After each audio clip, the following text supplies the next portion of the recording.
Hitler endorsed by 9-1 in poll on his dictatorship by Frederick T. Burchell, August 20th, 1933.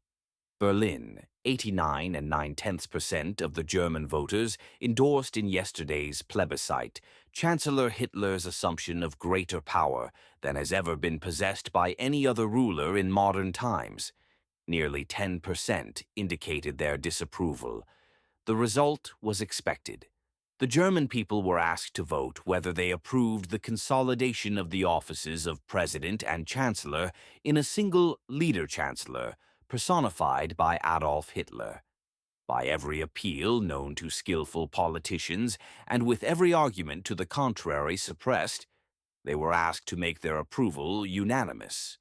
Nevertheless, 10% of the voters have admittedly braved possible consequences by answering no. There was a plain short question and two circles, one labeled yes and the other no, in one of which the voter had to make a cross. Yet there were nearly 1 million spoiled ballots. 38,279,514 voted yes. The results given out by the propaganda ministry early this morning show that out of a total vote of 43,438,378, cast by a possible voting population of more than 45 million, there were 38,279,514 who answered yes, 4,287,808 who answered no, and there were 871,056 defective ballots. Thus, there is an affirmative vote of almost 90% of the valid votes and a negative vote of nearly 10% exclusive of the spoiled ballots, which may or may not have been deliberately rendered defective. How Chancellor Hitler's vote declined is shown by a comparison with the result of the November 12 plebiscites on leaving the Disarmament Conference and the League of Nations. These results therefore show that the number of Germans discontented with Chancellor Hitler's course is increasing but is not yet seriously damaging to it. He is the Führer of the Reich with absolute power by the vote of almost 90% of the Germans in it, but the number of dissentients has doubled since the last test.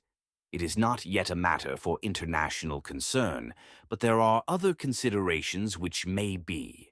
The endorsement gives Chancellor Hitler, who 4 years ago was not even a German citizen, dictatorial powers unequaled in any other country, and probably unequaled in history since the days of Genghis Khan.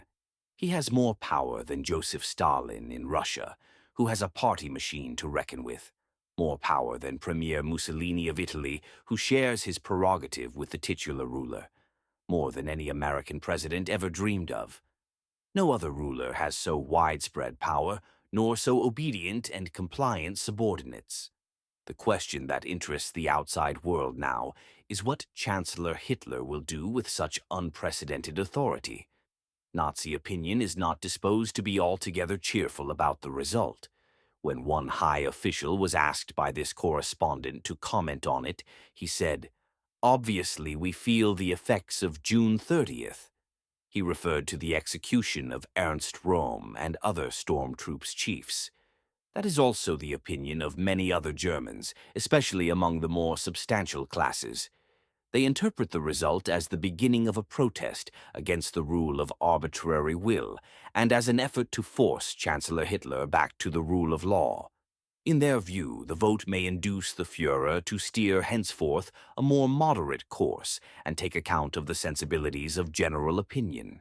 Some of the more optimistic even hope it may induce him to get rid of some of his radical advisers, to whom the opposition within Germany is great. This view, however, is not shared generally, and the dissent is borne out by the remark of a Nazi official who said bitterly, "We have become too soft." A feature of the election was that former Marxists cast a far heavier vote for Chancellor Hitler than the so-called bourgeoisie. In Berlin especially, judging by their vote, former communists still are leader Hitler's most loyal followers. In one voting district in Wedding, where a few years ago communists fought from behind barricades against the police, the yes votes amounted to 949. The no votes and invalid ballots totaled 237. In one district west of Berlin, inhabited mainly by businessmen and intellectuals, the yes vote only 840, and the no votes and invalid ballots totaled 351. Other tests provided similar results. In the communist districts, protest votes with communist inscriptions were rare.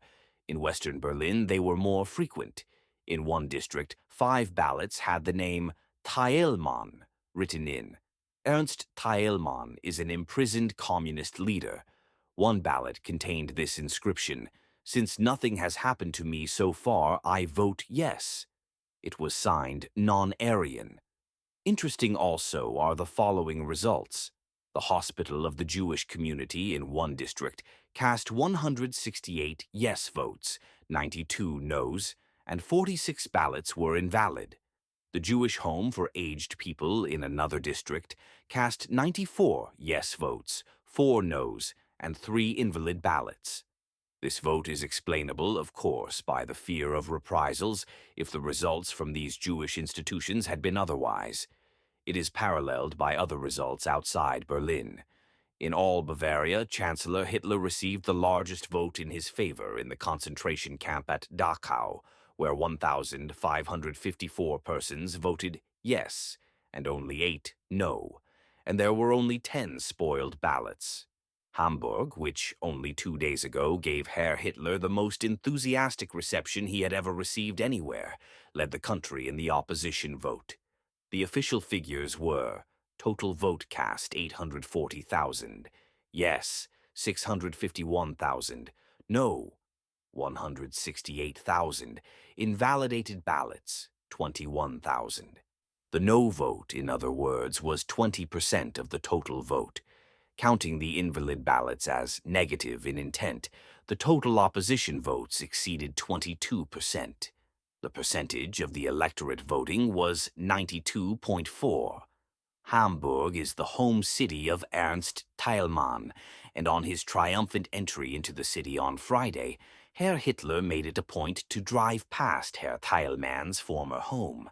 As far as observers could ascertain, the election everywhere was conducted with perfect propriety, and secrecy of the ballot was safeguarded. The ballots were marked in regular election booths and placed in envelopes, and these were put in the ballot boxes. After the voting had ended, the ballot box was emptied on a large table, and the vote was counted publicly in the regular manner. Appraising of individual votes seemed impossible.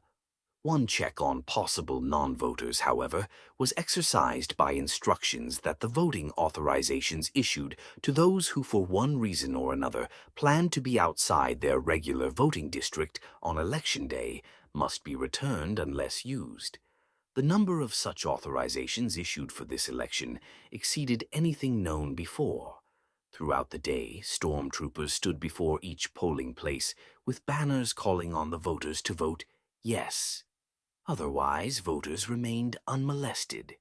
Inside the polling places, uniforms and even party emblems had been forbidden, but the execution of this order was lax. In some apparently doubtful districts, brown uniforms dominated the scene as a warning to would-be opponents. All past efforts in getting out the German vote were eclipsed in this election. During Saturday night, a huge final poster was plastered on billboards everywhere. It said, "Your leader has traveled 1,500,000 kilometers by airplane, railway, and motor car in the cause of Germany's rebirth. You have but to walk 100 meters to your voting booth to vote yes."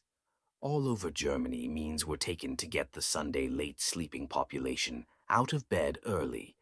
The polls opened at 8 o'clock, but in Berlin, stormtroops, Hitler Youth troops, and Nazi labor union groups took to the streets as early as 6 o'clock to wake the populace by shouting at them to do their duty.